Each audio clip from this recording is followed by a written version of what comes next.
for today's webinar. He is a man who has experience with working with businesses at networking events. Steve Bernhardt is a strategic partner of Team Referral Networks, a business and friend of mine, and happens to also own The Largest Mixer Company.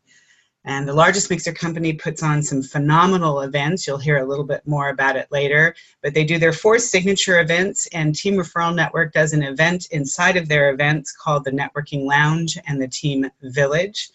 We have an event coming up next week. We'll talk a little bit more about that as well. But Steve's going to join us on this webinar to talk a little bit about what we do with networking and relationship marketing. So I'd like to welcome Steve. Hello, everybody. Thank you very much for this opportunity, Kelly. I really appreciate it. And congratulations on the big event that's coming up. You had me at Speed Networking. Right? It might have something to do with the fact that we do that same speed networking inside your event as well, right? That is correct. Yes. Team is at the heart of the Largest Mixer events. And one of the signature things that you guys do at our events is our speed networking session. So I'm looking forward to see how big of a lineup we can get at this year's LA's Largest Mixer coming up here shortly. Yep, I'm excited too. Definitely looking forward to it. So this ties into, our audience today. Have you ever been to a networking event? And I bet you all have, right? Because you're in some way, shape, or form been associated with us at Team Referral Network. And we know that a lot of our members and a lot of our contacts and friends of Team go out and do these networking events, but they're not always getting everything they want out of their networking efforts. And that might be a little bit like dating, right? Anybody out there dating and not getting everything they want out of their dating efforts? So we're hoping to show you how networking and building the right relationships to do effective relationship marketing can be a whole lot easier than dating, and certainly get you the results that you are looking for your business. So Steve, tell me about the type of networking events. You coordinate and work with a lot of chambers for the Largest Mixer. You get out and you actually network for your business at other networking events, right? Mm-hmm. Definitely. Oh, definitely. I mean, that's the backbone of all the different ways we market our event. If it's through social media, if it's email, it's radio, traditional forms of advertising like television, radio. I still think the most important component of getting the word out on the Largest Mixer is attending, a variety of different types of networking and business events, no doubt. Yeah, and I think we all recognize that networking is an important part of our marketing plan. Hang on here. My mouse is being a little touchy today. So networking is an important component of our marketing plan. You just said it's an important component of your marketing plan. At Team, we do a lot of networking at events. We put on events, of course, and we have weekly meetings that are networking groups, and so we know a little bit about this networking thing, but I'm not sure everybody in our audience really understands that networking is a component of your overall marketing plan. Correct. Now, Steve, you alluded to things like social media and email marketing. Those are parts of marketing plans, right? Correct. Yeah, without a doubt. I agree with you 100% that, in fact, when we market the Largest Mixer, I often use just that analogy that this is a component of your overall marketing mix. It's not the only thing you do, and it needs to complement the other things that you do offer. With the doing events or networking events gives you that the other marketing components that you may whatever it might be, again, email, social media, radio, whatever it is, it gives you that face-to-face opportunity. And I'm finding right now that is an ever-increasing importance in a successful business. Not to go on too long here, but I just recently saw a study that was done on 400 different organizations, and they kind of segmented these organizations by overachieving, achieving at market or underachieving. And one thing they found from overachieving businesses is that event marketing, network marketing was one of their strongest components of their marketing mix. So it's helping them get out there and get their products in front of people, getting their people in front of people, cutting through the clutter. There's a lot of distrust and a lot of contemporary, marketing elements. People are, if it's television, whatever, that ability to present yourself face to face is becoming more and more important. The best way to represent your brand. Exactly. That's exactly it. And I think what people sometimes forget to do is actually allocate time and resources for getting out there and networking effectively. Like you really need to turn around and carve up your marketing budget in order to be able to allocate the funds that are necessary, and more importantly, the time that is necessary. And it's not just the time you put into attending these events, but it's actually the pre-planning that you put into going, which events are the best events to go to, what events fit into the budget in terms of the cost to attend, what is the time that is involved that needs to be blocked out on your calendar to actually go to the event, and then of course, what is the time, the resources and allocation of that for the proper follow-up as well. So you need a plan in order to make this an effective component of your overall marketing plan. Can I add something, Kelly? Please. Just to kind of just take what you just said and kind of put it in maybe a quantitative way. I call it 25-25-50 rules for success of network marketing or networking. And that is just like you said, 25% of your effort needs to be before the event, or before you go out the door. What's your message? What's your pitch? How are you presenting yourself? What's the message that you want to give? The next 25% is actually executing. It's being at the event. And the last 50% is, just like you were saying, it's that follow-up. What is your plan afterwards? Because without a plan afterwards, the first 50% is kind of a waste.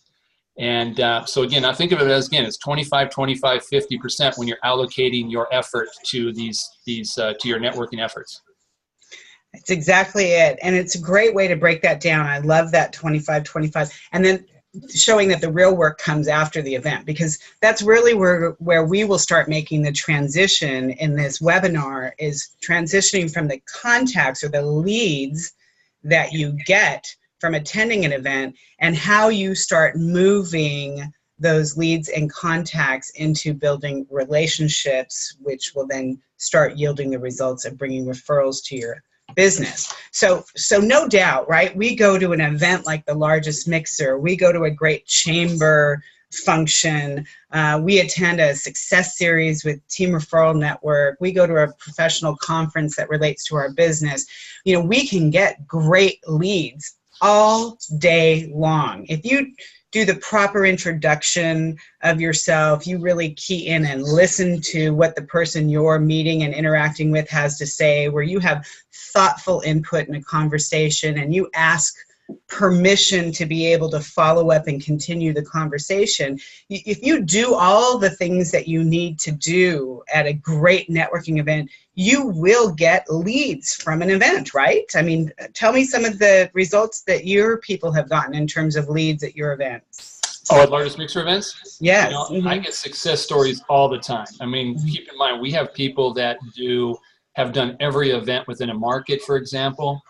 Or do multiple events of ours. So I get to hear a lot of stories. But I'll tell you, the main thing that I try to take away from a lot of these success stories I hear from people at the Largest Mixer events is it's usually not immediate. It could be a week after the event. It could be a month after the event. I actually had somebody tell me it was last year's event, and they just told me recently, so it was nearly a year ago. But the key component there is that they followed up after the event. They stayed in contact, let the relationship mature to a point to where then they could put something together.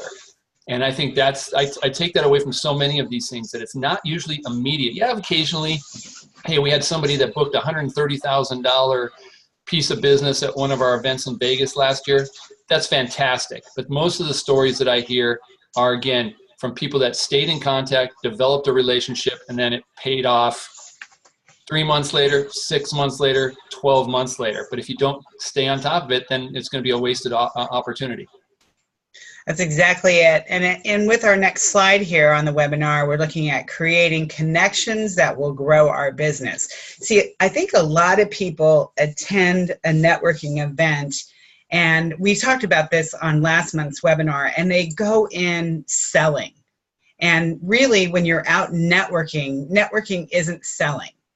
In fact, it's almost the opposite of selling. And I can guarantee you, I've done this in rooms full of hundreds of people where I talk about how many of them come to a networking event in hopes of making a sale. And like, everybody's arm in the room shoots up, because they want to make a sale. Of course, we all get that.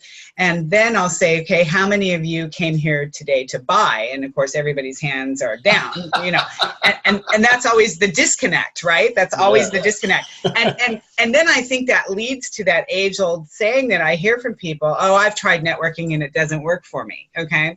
And so, my, kind of professional mission in life has been to shift people's ways of thinking about how they build relationships through their networking efforts. And I think, understanding that what you're looking to do with your networking before you get to the relationship, it's kind of like dating before you get engaged or married, okay, is you at first want to make a great connection, okay? So you meet that person at an event. There's a spark of, hey, there's a possibility of us working together here. I like what you have to say. You're liking what I have to say, right? That's a little like, I don't know. I haven't dated since I was 19 years old. I just celebrated my 32nd wedding anniversary last week. And so I'm a little rusty, we'll call it, on dating. But I think when you make that spark or that great connection, right, we're looking to turn around and get a first date, right? As somebody else who's been married for 30 years, I haven't had a date in a long time, but I agree 100%. So I think that's the process, if I remember. So if we could compare that a little bit to networking and relationship marketing, you've made that great connection at the networking event. Now you're looking to get a first date. Your first date might be a Starbucks meeting. It might be a coaching session, what we call in team, a one-on-one meeting, a coaching session. It might be a phone call. It might be doing a Zoom video conference meeting. It might just be an email dialogue, but it's something to kind of get the ball rolling, so to speak. And that's what you want to schedule time after your networking event for. And in fact, you want to make sure you're scheduling that follow-up time after the event, even before you go to the event, because sometimes life happens and then those leads will grow cold and then we feel embarrassed that we waited too long to call, right? So what do we do with those cards and contacts? First of all, you've asked permission. Okay, you're going to do the proper follow-up. You're going to make the connection. You're going to ask for the next step, like a first date, which might be a Starbucks meeting. And you are going to start the process of building a great, potentially great anyways, relationship. And Steve, you alluded to the fact that it takes time to do this. Oh, no doubt. Yeah, I mean, exactly. You're like you said earlier. I mean, I think you're going to be sorely disappointed if you expect something immediate. It is that follow-up, and it's that follow-up and that staying in contact. And it's also, you kind of gave some examples of ways to creativity too. One thing I'm finding that people that are having success at taking these initial contacts, let's say it's at a chamber event or it's a largest mixer event or whatever, is they're creating their own event. So it gives them so you're creating an invitation opportunity for somebody to come to an event that maybe you've created. And that gives you another opportunity to get face-to-face with these people. I've seen some people use some really creative ways of using video to reach out to people to stay in touch. So I think it's definitely, there's no doubt there's a challenge to find those creative ways to stay in touch and build the relationships. But definitely a little bit of creativity, or like you said, there's the classic Starbucks. I've done many of those. If Starbucks kicked me out for every time I didn't buy something I was in there when I was using their facility, I'd be in trouble. But think about that. Again, that's part of your 25-25-50 is understanding before you go into the process of how are you going to stay in touch with these individuals and nurture those relationships afterwards. And I think one of the things we need to have in terms of our mindset going into starting the process of building a relationship after we've made this connection is we want to create value and have a win-win opportunity that's mutually beneficial for both parties. So this can't just be a one-way street of what you can do for me. It's got to be what can we do for each other and turn this into a mutually beneficial opportunity for both of us. In Team, we invest a lot of time, effort, and energy into educating our members about the power partner relationship and building a power team. I absolutely think one of the best approaches to your networking activity is adding to your power partners and power team opportunity. And true power partners and power teams serve the same client, serve the same member, serve the same patient, serve the same customer, whatever you call your person, your book of business. And so a true power partner or power teaming relationship will share that clientele, much like a real estate agent and a mortgage lender, a property and casualty insurance agent, an escrow company, a title company, a home inspector, a termite company. They might all share in the real estate team this transactional opportunity that comes with building power teams and power partner relationships. And I think that's one way to deepen your relationship from a connection is to see if this person fits in your power partner, power team arena. And that certainly creates a win-win, mutually beneficial opportunity. It's a great way to go out and once you start building on those relationships, take it to that next level. Maybe this is called the second date, third date, I don't know. You can turn around and start networking together, attending events together. You can work on putting together a joint presentation to people who would fit into your audience. You know, maybe you're going to do, come along with them when they're going to be doing a presentation to a group of salespeople, and both of you have content and value to offer in that relationship. You certainly enhance each other's credibility. You certainly spread the love in terms of opportunity. And if you're, willing, when you reach that point of your relationship where you're literally sharing your book of business, I have these people to introduce you to, you have those people to introduce me to, let's get our introductions and opportunities going together so that we can help really have an impact on each other's business. And this might be some of the things you've seen over the years, right, Steve?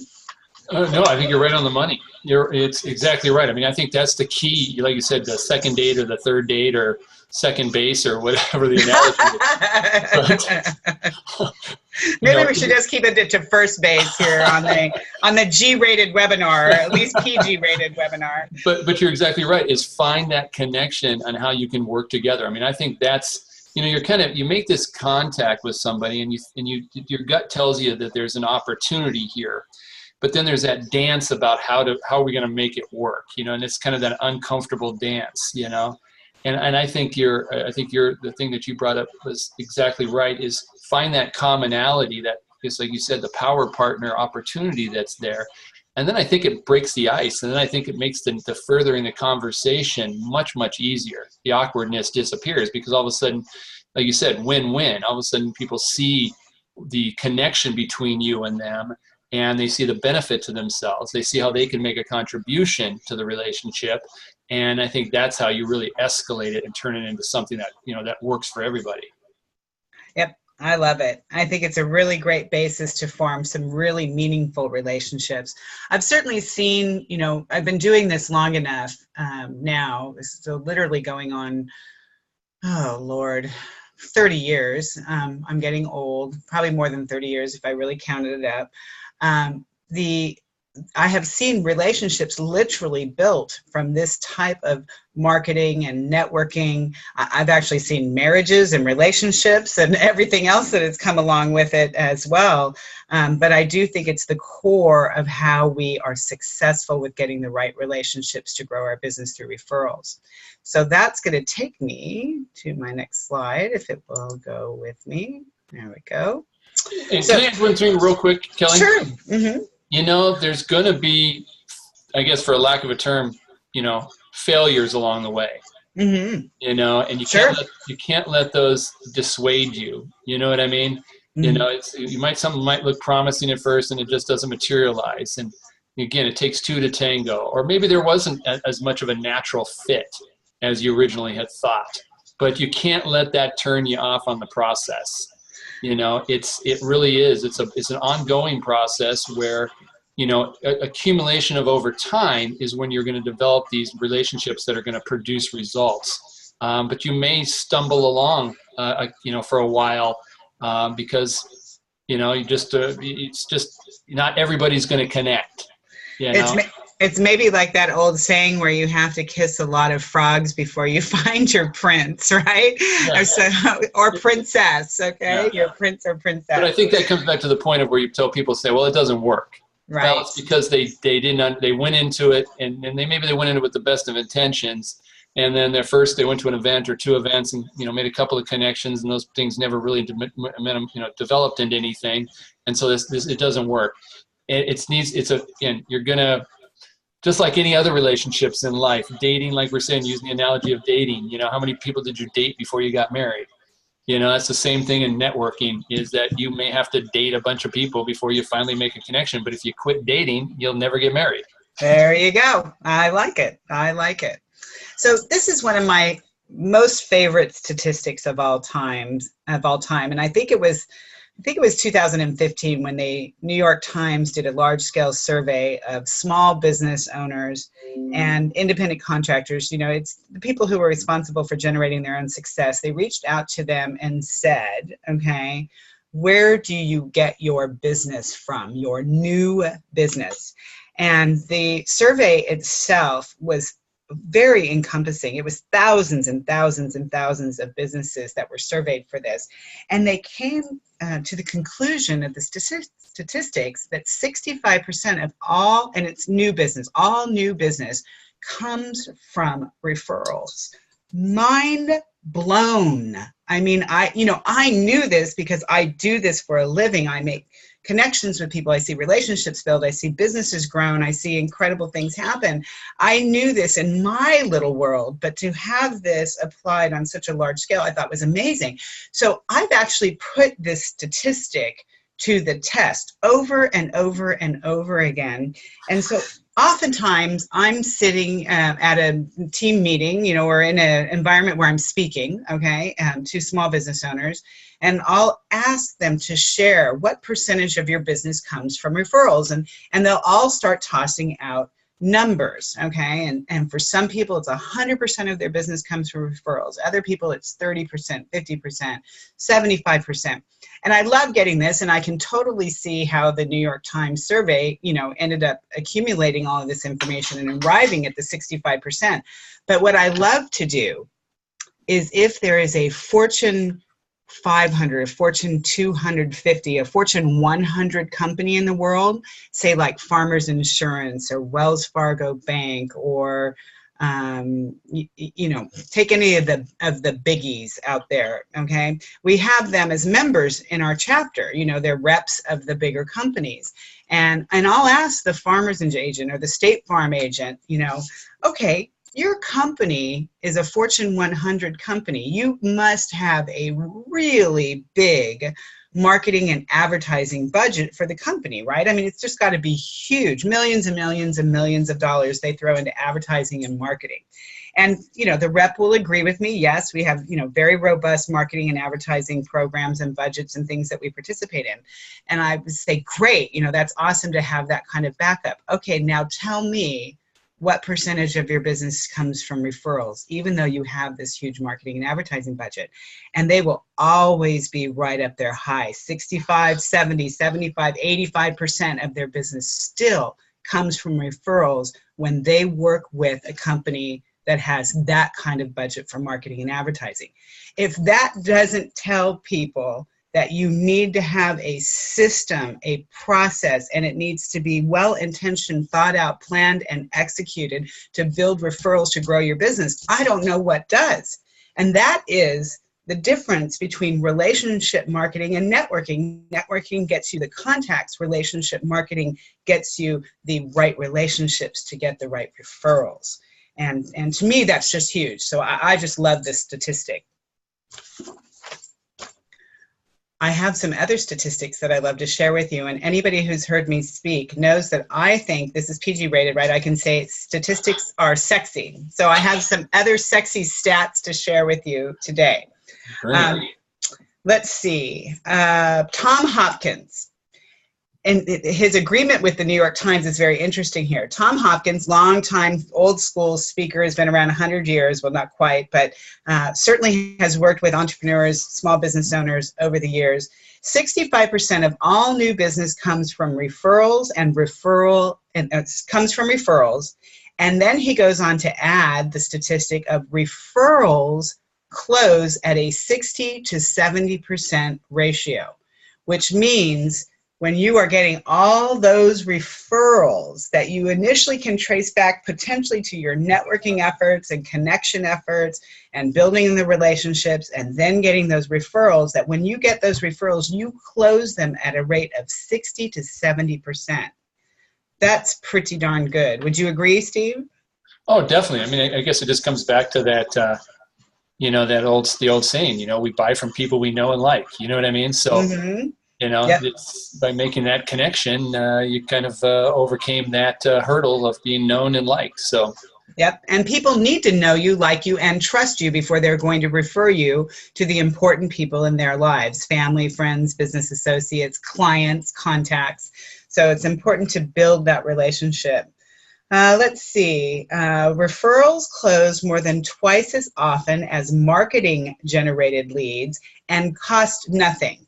I'll say not nothing, because certainly there's an expense incurred in doing events, but also your time is involved. So there is a cost involved. But the fact that this is cited by Sales Benchmark Index. And so Sales Benchmark Index is a company that collects information on this type of thing. And so that's their sexy statistic.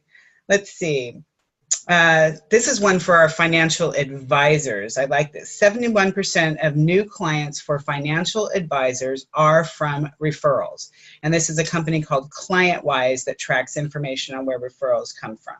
So 71% of new clients for financial advisors. I guess that's why financial advisors is the #1 category in our exclusive category Team Referral Network groups, right? Let's see here. Then going on into the real estate, which I believe is probably the second most popular category in Team, 82% of all real estate transactions come from referral business. Wow, that's huge. Buffini and Company. I've not heard of who Buffini and Company is. Buffini and Company, if anybody wants to check that out. Let's see. iMedia Connection says 70 to 80% of customers will give referrals if asked, but only 15% of salespeople ever ask. So this is building relationships with your clients and asking your clients to refer you. It says that only 15% of salespeople actually ever ask. Interesting. Very, very interesting statistics. So I just love following those statistics, because I know that they put a lot of research and information to collect that information. So are referrals important? I guess, have we kind of answered that one, Steve? Yeah, I just one last thought on that 65% chart that you had up before. I look at that number, and if you're somebody who's trying to grow a business and you see that, think about your business. And if you're right now not doing anything with referrals, you're not networking, you're not creating a referral, and you're not creating relationships out there, that's 65%. If you just extrapolate that to your own business, of how much you could increase your business, or how much business you're losing by not doing that. Right. That's what I look at that number is look at it, is like, man, look at all that. Look at that opportunity, and look at the lost opportunity if you're not building a referral network. Yep. You got to surround yourself with great people, build those relationships in order to grow their business. So I think we answered the question, are referrals important? Like, a big fat yes there. But this is the question that I love. How much of your business do you want to come from referrals? I think when we talk about the closing ratio of referrals versus just leads generated, whether from other marketing activities, like you mentioned, TV, radio, doing events, all the different things that you could be doing, collateral marketing materials, email marketing, digital marketing. If we look at what the closing ratio is from referrals, I think most of us would agree that we want to have a significant portion of our business come from referrals. And so again, that means you have to have a strategy in place in order to get these referrals. And for team, what we share and what we put out there to our members and to our audience is make the connection, get out there and network, make the connections, start building the relationships, get those relationships to be a win-win, mutually beneficial opportunity, and then start seeing what you can generate in terms of referrals and being very intentional as to what percentage you want. Do you want that 65%? Do you want more? My husband's a great example. He's been a painting contractor forever, works 100% by referral, 100% by referral. And that's from power partners, that is from his existing clients, that is from, family and friends. There's this all, different sources that referrals can come from, but he's 100%, and he's very intentional because he's small. He wants to be able to be highly selective of the work that he does. He doesn't want to be chasing people for collections and money. And usually when people are referred, they're less likely to cause you any problems in terms of getting paid. He likes to stay local. For all of these years that he's been in business, he has managed to be able to keep everything within about a 20-mile radius overall, for the most part, from where we are at in Laverne, California. And so it's really deciding what you want from your business and how much you want from referrals. I also believe building these types of referral relationships with your networking partners gives you permission to do things like give yourself a raise your prices. People are going to be less price conscious when they've been referred to you. They already know you do a great job. So if you're charging a little bit more than the competition, they're not going to be too worried about that. Have you in your business ever wanted to fire one of your clients? I can say yes to that one a few times over, okay? And I know you could too, okay? So maybe it's an opportunity where you get enough of the referred business that you can kind of let some of that other business go by the wayside because you really don't want to be doing business with that person anymore. I've told this story before, but I don't think I've told it on the webinar. I have the greatest window washer, okay? And every time I call her, and I've invited her to team for more years than I can say, no, we're too busy, we've got too much work. And one of the reasons I keep going back to her, okay, is the fact that she's so reasonable in her price, and they're very good. And I got to thinking, you'd be a little less busy and open for more business if you'd up your price. Now, I really don't feel like telling her this because I don't want her to up our price. But the truth be told, if she doubled what she did and charged me for my windows, I'd still use her. So think about it in terms of how you want to structure your business. Are there any clients you want to get rid of? Time to give yourself a raise. I'm giving you permission because you're going to build the right relationships to get more referrals. Those referrals are going to create easier and better relationships with your business people, with your clients as a result from that. So decide how much you want from referrals for your business. Hang on here. Like I said, touchy mouse. How are you currently developing referrals? I certainly hope everybody is networking and building relationships. I hope you're reaching out to your existing clientele. If you nurture your customers and your clients and you let them know that you are actively looking to build and grow your business, they want to help you. But I do believe that statistic where it said only 15% of salespeople actually ask their clients to give them referrals. So I definitely think you want to make sure you're doing that. It's important to follow up, and if you've got networking partners, why don't you all go out and do networking events together, right? Wouldn't it be fun for them to come gang network at Largest Mixer, Steve? Oh, definitely. Got plenty of room. We got the room for you. Yeah. So sourcing your referrals is important. I'm going to mention this again. I think everybody should, as a small business owner, or you're an entrepreneur, or you're independent, but you need to track your own people. You need to have some kind of CRM to do that and track all of your sources of referrals. In Team Referral Network, we have member referral rewards, where we reward our members. They bring a new member in, they get a free month on their renewal. Get 12 new members, your renewal's free. It's just that easy, and it's really that fun. Create some kind of way of tracking where your source of referrals come from, whether they be from your clients, your customers, your power partners, your events and marketing activity, whether they come from family and friends. And let me tell you, family and friends are not the greatest source of referrals. So just in case you didn't know that already. Where do you get your source of referrals, Steve, to grow your business? We do a lot of events. We're closely connected to a lot of chambers of commerce. We do a lot of chamber of commerce events. We do other events like like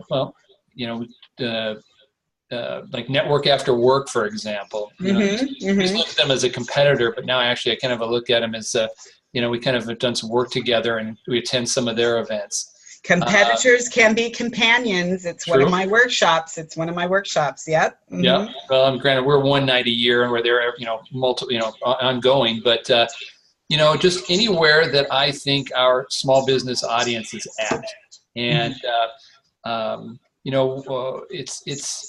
it can be challenging to find quality events. Sometimes you have to go to some events, and you'll find that they're, hey, to be honest with you, some of them are a dud. But if you don't, you got to get out to enough events where you do find those quality opportunities. So yeah, if you have any suggestions, I'm always looking for some. Well, but, and I know you mentioned, some marketing activities that yield you potentially, calls or people inquiring. You said you do TV and radio as well. And I'm not sure everybody thinks of how affordable TV and radio can be to a small business owner, but it actually can. And I think that video element of all of this, can be inserted into your email marketing as well. So there's some great ways to build at least opportunities to get leads, and then to see how those leads can turn into business, and how that business can turn into a relationship and referrals. Sure. Yeah, no, I think your point is well taken. Yeah, and it needs to be a multi-pronged approach. So that's, if you look at our business, like I said, if it's going out to events, if it's using traditional media, if it's using, email, if it's using, social media, it's a matter of reaching out to as many qualified sources as you possibly can. Definitely.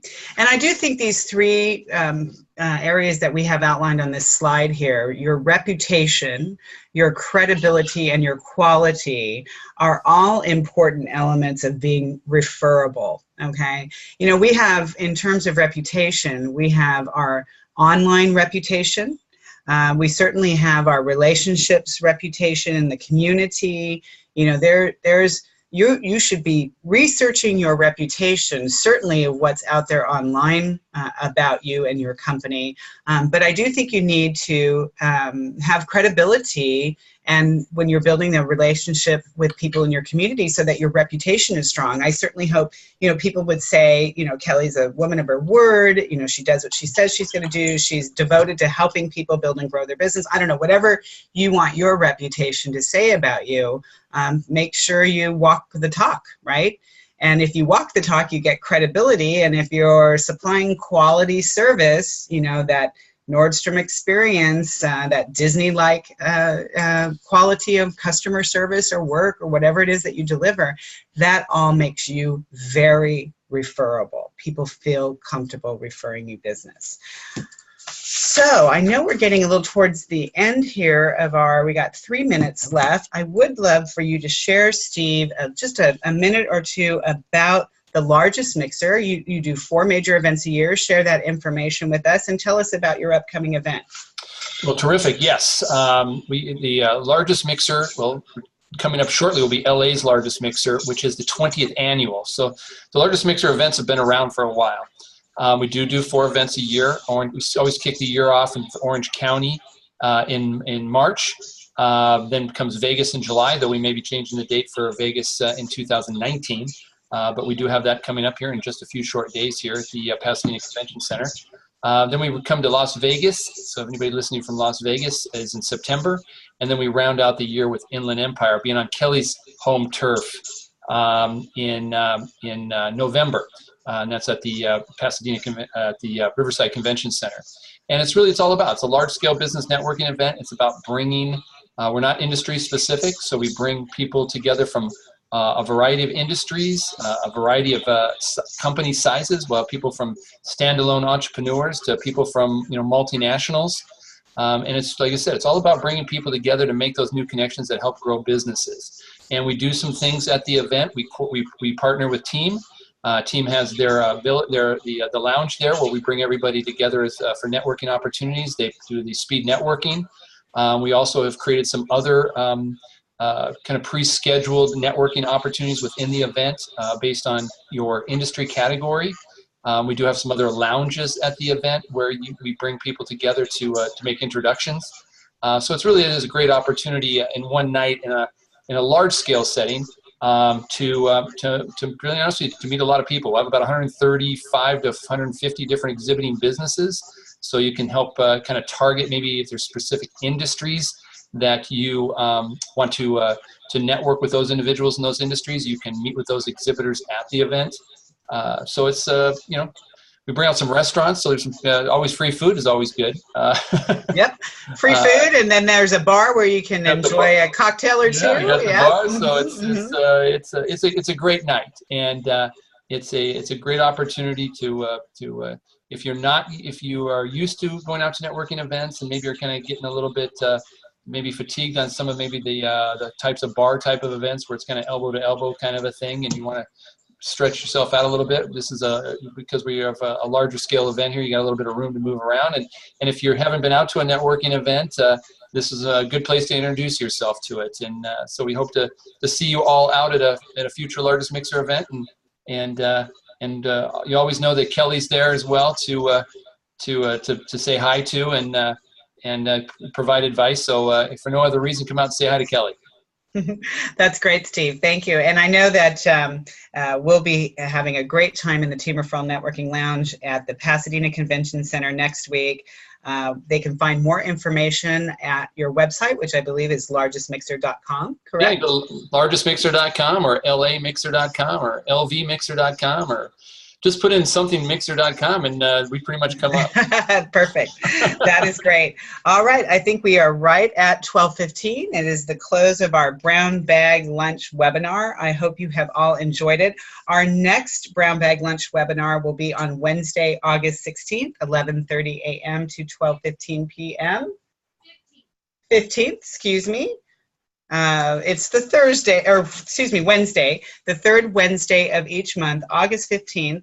And we hope to see you guys there, or actually hear you guys there, or actually just have you there, whatever it works out to be. Thanks for joining us today on our relationship marketing webinar, Like Dating But Easier. I hope you found this information valuable. Everybody go have a great day. Thank you.